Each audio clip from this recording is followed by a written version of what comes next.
Magandang balita nga po mga idol para sa ating mga Pilipino boxing fans sapagkat iniimbestigahan na nga po ang pangyayari na naganap sa laban ng ating kababayan Charlie Suarez kontra kay Emmanuel Navarrete. Nakakalungkot man isipin na nadaya ang ating kababayan sa laban nila, subalit may pag-asa pa na mabago ang desisyon sa laban ayon po sa WBO, World Boxing Organization.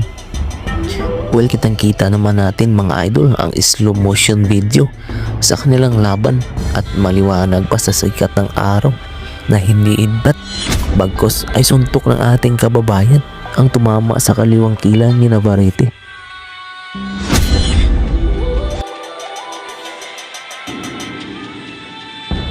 Kaya naman ngayon ay maraming bumabatikos sa top rank at sa kampo ni Emmanuel Navarrete. At malaking kahiyan ito para sa Mexican boxer.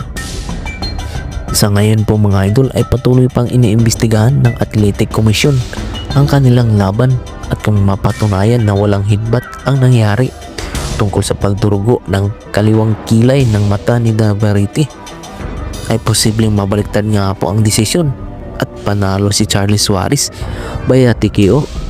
At ayon pa nga sa isang batikang trainer na si Robert Garcia ay panalo dapat si Charlie Suarez dahil mismo siya ang nagsabi na suntok talaga ang tumama sa kaliwang kilay ni Emmanuel Navarrete.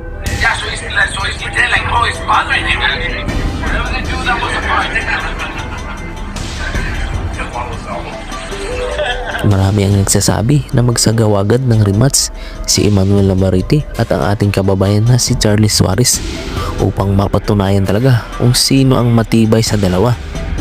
Subalit sagot naman ni Navarrete ay hindi umano siya nagmamadali.